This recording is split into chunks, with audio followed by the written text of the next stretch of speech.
வங்கதேசத்துக்கு எதிரான champions trophy போட்டியில் 5 விக்கெட்டுகளை கைப்பற்றி தரமான கம்பேக் கொடுத்திருக்கும் முகமது ஷமி இதுவரை இருந்த அனைத்து இந்திய பவுலர்களின் ரெக்கார்டையும் உடைத்துள்ளார். 2023 உலக கோப்பைக்கு பிறகு காயம் காரணமாக 1 வருடத்திற்கு மேல் சர்வதேச கிரிக்கெட்டிலிருந்து ஓய்வில் இருந்த ஷமி 2 அறுவை சிகிச்சைகளுக்கு பிறகு நீ ஷமி இல்ல சாமி என இந்திய ரசிகர்கள் புகழ்ந்த அதே பழைய ஷமியாக திரும்பி வந்துள்ளார். வங்கதேசத்துக்கு எதிரான இன்றைய போட்டியில் அபாரமான பந்து வீச்சை வெளிப்படுத்திய ஷமி 10 ஓவர்களில் 53 ரன்களை விட்டுக் கொடுத்து 5 விக்கெட்டுகளை வீழ்த்தி அசத்தினார்.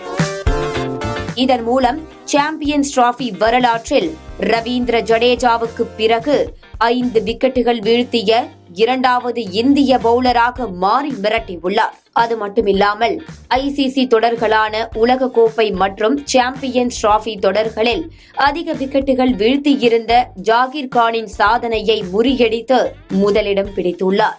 59 விக்கெட்டுகளை ஜாகிர் கான் வீழ்த்தியிருந்த நிலையில் 60 விக்கெட்டுகளை கைப்பற்றிய ஷமி ஐசிசி தொடர்களில் அதிக விக்கெட்டுகள் வீழ்த்திய இந்திய பவுலராக புதிய மைல்கல் சாதனையை தன் பெயரில் எழுதியுள்ளார்.